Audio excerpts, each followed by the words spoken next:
एक और अच्छा प्रश्न बनता है और अच्छा प्रश्न यह है कि हाल ही के अंदर क्या हुआ, इंटरनेट के क्षेत्र में एक जो उन्नति कही जा रही है, क्रांति कही जा रही है, वो है 5G टेक्नोलॉजी। आपके मोबाइल में आप लोग 4G यूज कर रहे हैं, 3G से आप 4G पर आए, 4G से अब हम 5G पर जाने का प्रयास कर रहे हैं, है ना। लेकिन क्या आपको पता है कि 5G के नुकसान हैं और उन नुकसानों के चलते हुए भारत की एक airlines company that is air India ने अमेरिका जाने से इनकार कर दिया है। हां साथियों, 19 तारीख को जाने वाली फ्लाइट सस्पेंड कर दी गई। यही न्यूज जो हम आपको आज पढ़ा रहे हैं, आइए मैं आपको दिखाता हूं। आप इधर देखिए, एयर इंडिया ने कहा है कि वो यूएस में ऑपरेट होने के लिए 5G कम्युनिकेशन के कारण वो अमेरिका नहीं जाना चाहता। अब आप पूछेंगे कि एयरलाइन को 5G कम्युनिकेशन के कारण दिक्कत क्या आ रही है।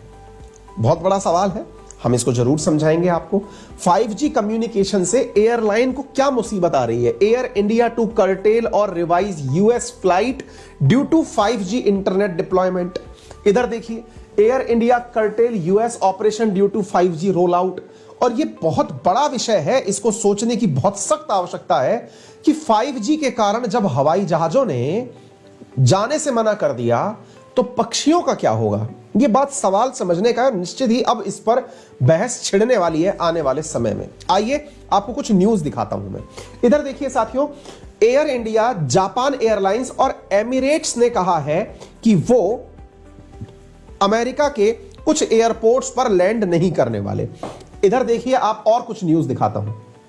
एयर इंडिया ने कहा है कि 4 यूएस के ऐसे स्टेशंस जहां पर हमारा बोइंग 777 उतर सकता था, हमें अपना या तो एयरक्राफ्ट का टाइप बदलना होगा या फिर हम अपना लोकेशन बदलेंगे। इधर देखिए, एयर इंडिया ने अपने द्वारा यह सारी जानकारी दे दी और इसने कहा कि 19 तारीख को जाने वाली हमारी सारी फ्लाइट सस्पेंडेड रहेंगी, बाकियों के बारे में हम बता देंगे। ऐसे ही दुबई की जो एयरलाइंस है जिसका नाम है दुबई एमिरेट्स, उन्होंने कहा है कि हमारा बोइंग 777 जो है उसका सस्पेंशन अनाउंस कर रहे हैं हम अब 9 अमेरिकी एयरपोर्ट्स पर नहीं जाएंगे। ये देखिए, बहुत बड़ी न्यूज बनी है ये बहुत तगड़ी न्यूज है, अब इसको समझने की जरूरत है। ऐसे ही 2 जापान की एयरलाइंस ने कहा है, जिसमें से इन्होंने कहा है कि निप्पॉन एयरवेज ने, इसने कहा है कि हम बोइंग 777 विमान यूज करते हैं, हम अमेरिका नहीं जाएंगे। इसी प्रकार से आप देखिए, ताइवान जो चाइना वाली जो है, इसका कैथवे पैसिफिक ने कहा है कि हम नहीं जाएंगे। अब अमेरिका जाने का बायकॉट कर क्यों रहे हैं ये लोग? ये बायकॉट इसलिए कर रहे हैं जनाब, क्योंकि 5G कम्युनिकेशन अमेरिका के अंदर शुरू होने जा रहा है। तो बोले साहब, अमेरिका में शुरू होने जा रहा है क्या 5G कम्युनिकेशन, जिसकी वजह से विमान मना कर रहे हैं? उनको क्या डर लग रहा है? क्या मतलब 5G कम्युनिकेशन की वजह से मतलब विमान को बहुत बड़ी दिक्कत आ जाएगी क्या? मतलब हिट होने का डर लग रहा है क्या? नहीं, कुछ और मामला है। क्या मामला है? चलिए मैं आपको मामला बताता हूं साथियों। असल में क्या है, अब मैं आपको वो बताता हूं। असल में मुद्दा यह है कि जब विमान जमीन पर लैंड करता है, आप में से बहुत सारे लोगों को, हालांकि मेरी ज्योग्राफी में मैं पढ़ाता भी हूं इस चीज को, हम लोग जो है ना 2 तरह की चीजें पढ़ते हैं ज्योग्राफी जब पढ़ते हैं। एक चीज पढ़ते हैं लॉन्गिट्यूड, एक चीज पढ़ते हैं लैटिट्यूड, लेकिन एक और फैक्ट भी है जो आपको पढ़ना चाहिए, दैट इज एल्टीट्यूड। एटीट्यूड नहीं, एल्टीट्यूड। एल्टीट्यूड का मतलब है ऊंचाई, एक प्रकार से ऐसे समझिए। और ऊंचाई नापने के लिए जो यंत्र काम में लिया जाता है दैट इज एल्टीमीटर। ठीक है। अच्छा, अब आप पूछेंगे ये क्या होता है, अभी बताते हैं। देखो साथियों, अगर आप लोगों ने कभी ये विचार किया हो कि मैं विमान के अंदर बैठा हूं, तो विमान के अंदर बैठा हूं और विमान से अगर जमीन पर आना है तो जमीन का दिखना जरूरी है। अब कई बार देखिएगा, जो विमान चलाने वाले जो पायलट्स हैं, उन पायलट्स के आगे शीशा लगा हुआ है। उस विमान की आगे एक चोंच सी निकली हुई है। विमान वाला सामने की तरफ देख पा रहा है, आगे की तरफ, लेकिन जमीन पर तो नीचे नहीं देख पा रहा कि उसे कहां उतरना है। लेकिन वो फिर भी एग्जैक्ट लोकेशन पर अपना विमान उतार देता है। यानी कि जब विमान लैंड करता है तो बकायदा प्रॉपर तरीके से चलता हुआ विमान बहुत प्रॉपर तरीके से एयर स्ट्रिप के ऊपर लैंड कर जाता है। कॉमन सेंस लगाना चाहिए कि कोई विमान इतना अच्छे से उतरा कैसे? अरे बोले सर, उसने उतरने का जो है ना वो गियर डाल दिया होगा। बिल्कुल सही कह रहे हो। तो गियर डालते समय उसे कैसे पता कि कितने मिनट में या कितने इंच के बाद, कितने मीटर के बाद जमीन आ रही है? बोले सर दिख नहीं रहा क्या सामने से? अरे हमने कहा भाई सामने से दिख रहा है, नीचे तो नहीं दिख रहा ना? बोले हाँ। तो मैंने इसके लिए क्या जरूरी है? इसके लिए जरूरी है नीचे से ऊपर की ऊंचाई नापने वाला यंत्र। हर हवाई जहाज में जो उड़ रहा होता है वो जमीन से हवाई जहाज की ऊंचाई पूरे टाइम नापता हुआ चलता है। उस यंत्र को एल्टमीटर के नाम से जाना जाता है, ठीक है। उसका फायदा क्या होता है? वो अपना जब मैनेज करते हैं, उतरने की लैंडिंग मैनेज करते हैं, तो लैंडिंग मैनेज करते समय एल्टमीटर को ध्यान में रखते हुए ही गियर डाउन करते हैं कि हाँ भाई अब इतना मीटर रह गया, इतना मीटर रह गया, इतना मीटर रह गया, अब टच डाउन हो जाएगा, ठीक है। अच्छा, तो फिर क्या हुआ? अब दिक्कत यह हो रही है कि एल्टमीटर जमीन से विमान की ऊंचाई नापता कैसे है? तो इसका आंसर है कि एल्टमीटर अपने में से भी वेव निकाल करके जमीन पर भेजता है। भाई आप एक बात बताइए, आज अगर हम रडार की बात करते हैं कि रडार को कैसे पता चला कि आसमान में कोई वस्तु है, तो आंसर है कि सर वो रेडियो वेव निकालता है और लौटकर जो रेडियो वेव आती है उससे अंदाजा लगाता है। ऐसे मैंने पूछा सबमरीन को कैसे पता चला कि सामने कोई दूसरी सबमरीन है? बोले सर वो साउंड वेव निकालती है, टकरा के आई हुई साउंड वेव को वो अपने पास ले लेती है। अच्छा, एग्जैक्टली ऐसे ही एल्टमीटर अपने अंदर से बहुत तेज फ्रीक्वेंसी के, क्योंकि तुरंत डिसीजन लेना है, बहुत तेज गति से विमान चल रहा है, तो बहुत तेज फ्रीक्वेंसी के अपने अंदर से वेव्स फेंकता है एयर लैंड करने के लिए, जमीन पर उतरने के लिए। वो जो तेज फ्रीक्वेंसी फेंकता है उसमें भी कोई दिक्कत नहीं है। मुसीबत क्या है कि अगर ऐसी ही तेज फ्रीक्वेंसी वहां पर इंटरनेट की भी हुई, जितनी एल्टमीटर की फ्रीक्वेंसी है अगर उतनी ही इंटरनेट की फ्रीक्वेंसी भी हुई, तो ये कैलकुलेट करने में दिक्कत आ जाएगी कि ये इंटरनेट का रिस्पॉन्स आ रहा है या फिर जमीन का रिस्पॉन्स आ रहा है। समझ में आई आपको बात? दोबारा देखिए मैंने क्या कहा। मैंने कहा कि अगर कोई विमान, मान लीजिए यहां पर कोई विमान उड़ रहा है, ये हमने विमान बना दिया, चूहा जैसा विमान बना दिया, अब ये उड़ रहा है, जमीन यहां पर है।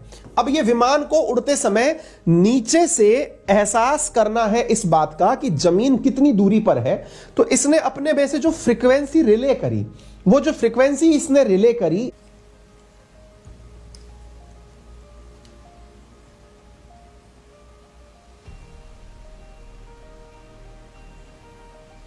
हाँ जी,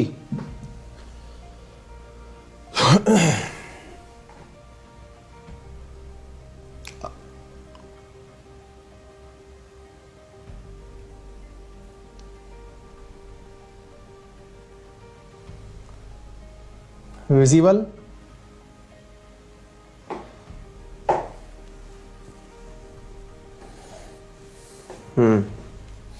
चलिए कोई बात नहीं, ये सब दिक्कतें हैं, कोई नहीं। तो फिलहाल के लिए हम क्या थे, मैं वापस से थोड़ा सा बता देता हूं। मैं आपसे केवल ये कह रहा था कि जब हम विमान में चल रहे हैं, ठीक है, चलते हुए विमान में अपनी ऊंचाई से नीचे की तरफ जांचने के लिए कि कितनी ऊंचाई से नीचे की जगह बची हुई है, उसको जांचने के लिए एक यंत्र होता है जिसे आप एल्टमीटर के नाम से जानते हैं। ये जो एल्टमीटर जमीन से गहराई नापता है, ये अपने लिए कुछ फ्रीक्वेंसी यूज करता होगा। वो जो फ्रीक्वेंसी जमीन से नापने के लिए यूज कर रहा है, अगर उतनी ही फ्रीक्वेंसी वहां पर उस समय इंटरनेट की अवेलेबल है, मैं इतनी बात बोल रहा था, इतनी देर में इंटरनेट चला गया था, अगर उतनी ही फ्रीक्वेंसी वहां पर इंटरनेट की अवेलेबल है, तो यह मशीन ये जज नहीं कर पाएगी कि नीचे कितनी गहराई है। और ऐसी स्थिति में एक बहुत बड़ी चुनौती बन जाएगी, और चुनौती यह बन जाएगी कि लैंडिंग के समय बहुत ज्यादा दिक्कतें पायलट को आने लगेंगी। ठीक है, आप पूछेंगे कि सर लेकिन मोबाइल किसी ने यूज ना किया तो? देखिए ये पॉसिबल ही नहीं है कि कोई भी व्यक्ति, आप कितना भी समझा लो, आप हवाई जहाज में बैठे किसी व्यक्ति को ये कह दो कि तुम अपना मोबाइल यूज मत करो, वो कितना भी समझा लो, मतलब जब तक उसको मतलब पनिशमेंट ना दे दो ना, बात अलग है। वो तो ये चेक करने के लिए इंटरनेट चलाता ही है कि कितनी ऊंचाई तक इंटरनेट आ रहा है ना, वो चलाए बिना मान नहीं सकता, इंसान प्रवृत्ति से मतलब अवरुद्ध है। तो ऐसी स्थिति में अब हुआ ये कि ऊपर से नीचे नापने का यंत्र जब काम नहीं कर पाएगा तो लैंडिंग खराब हो जाएगी, और लैंडिंग खराब का मतलब है कि लोगों की मौत होना तय। क्यों? क्योंकि एकदम धम से गिरा तो फट जाएगा हवाई जहाज। तो ऐसी स्थिति में विमानों ने मना कर दिया कि हम नहीं जाएंगे। तो अब आप पूछेंगे क्या 5G इतनी बुरी चीज है क्या? देखिए अब मैं आपको इसी चीज की तरफ लेके चलता हूं, एक बार के लिए समझने का प्रयास करिए। देखो बेटा, हो क्या रहा है जो एल्टमीटर है ना, जो ऊंचाई नापने वाला यंत्र है, वो 4.2 से 4.4 गीगाहर्ट्ज की फ्रीक्वेंसी पर काम करता है। अब आप इसको थोड़ा सा पहचानने का कार्य करिए। यहां पर होता क्या है कि जो एल्टमीटर है उसके द्वारा जो गहराई नापने का जो इन्होंने, या मतलब ऊंचाई नापने का जो यंत्र काम में ले रखा है, वो 4.2 से लेकर 4.4 गीगाहर्ट्ज पर काम करता है। और जो यूएस की सरकार के द्वारा परमिशन दी गई है, अब आप देखिए, जो एल्टमीटर है वो तो काम कर रहा है 4.2 से लेकर 4.4 गीगाहर्ट्ज की फ्रीक्वेंसी पर, ठीक है ना। अब इसके अलावा जो यूएस की गवर्नमेंट ने अलाउ किया है लोगों को इंटरनेट देना, वो किया है C band internet. C band internet का मतलब क्या है? यूएस की गवर्नमेंट अपना जो इंटरनेट की रेंज है वो 3.7 गीगाहर्ट्ज से लेके 3.98 गीगाहर्ट्ज तक की रेंज का इंटरनेट 5G में देने की बात कर रही है। ध्यान से सुनिएगा, यूएस की गवर्नमेंट ने जो इंटरनेट का रेंज रखा है वो कितना रखा है? 3.7 से लेके 3.98, जो कि लगभग बराबर है 4 गीगाहर्ट्ज के, ठीक है ना। 4 गीगाहर्ट्ज का 5G इंटरनेट यूएस गवर्नमेंट देना चाहती है। वहीं पर अगर हम यूरोपियन यूनियन की बात करें तो यूरोपियन यूनियन ने जो अपनी अपर लिमिट रखी है वो रखी है 3.8 गीगाहर्ट्ज।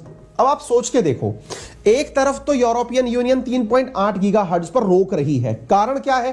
क्योंकि विमानों को उतरने के लिए 4.2 गीगाहर्ट्ज चाहिए।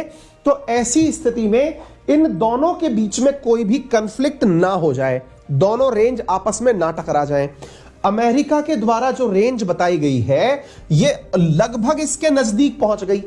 ऐसी स्थिति में जो बड़े जहाज कंपनी है, बोइंग जो यूज करती है विमान, उन्हें डर यह है कि हमारा एल्टमीटर भले ही 4.2 गीगाहर्ट्ज यूज करता हो, लेकिन इसकी कोई गारंटी थोड़ी है कि तुम 4 गीगाहर्ट्ज पर ही रुक जाओगे। गलती से तुम्हारी स्पीड बढ़ गई या हमारी घट गई, तब तो होलिया कॉलेप्स, मामला कॉलेप्स हो जाएगा। ऐसी स्थिति में इस 5G टेक्नोलॉजी का एयरपोर्ट पर लगाने से इनकार कर रही हैं ये नेविगेशन कंपनी या फिर ये जो एयर अथॉरिटीज हैं।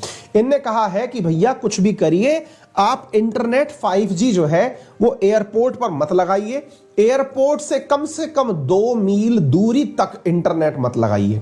5G इंटरनेट इतना घातक सिद्ध हो सकता है। अब आप पूछेंगे तो इसका परिणाम क्या निकला? इसका परिणाम यह निकला कि अमेरिका के राष्ट्रपति ने वहां की जो बड़ी प्राइवेट कंपनीज हैं उनको लिख कर दिया कि कृपया करके एयरपोर्ट पर 5G इंटरनेट लगाने की प्रक्रिया रोक दी जाए। हालांकि इसके टेंडर ऑलरेडी हो चुके थे, तो आदेश को बदलने के लिए अगला आदेश नहीं दिया जा सकता था, इसलिए रिक्वेस्ट किया गया। बाइडेन ने रिक्वेस्ट करके कहा कि इस प्रक्रिया को रोक दीजिए, क्योंकि इसकी वजह से क्या हो जाएगा, बहुत सारी दिक्कतें खड़ी हो जाएंगी।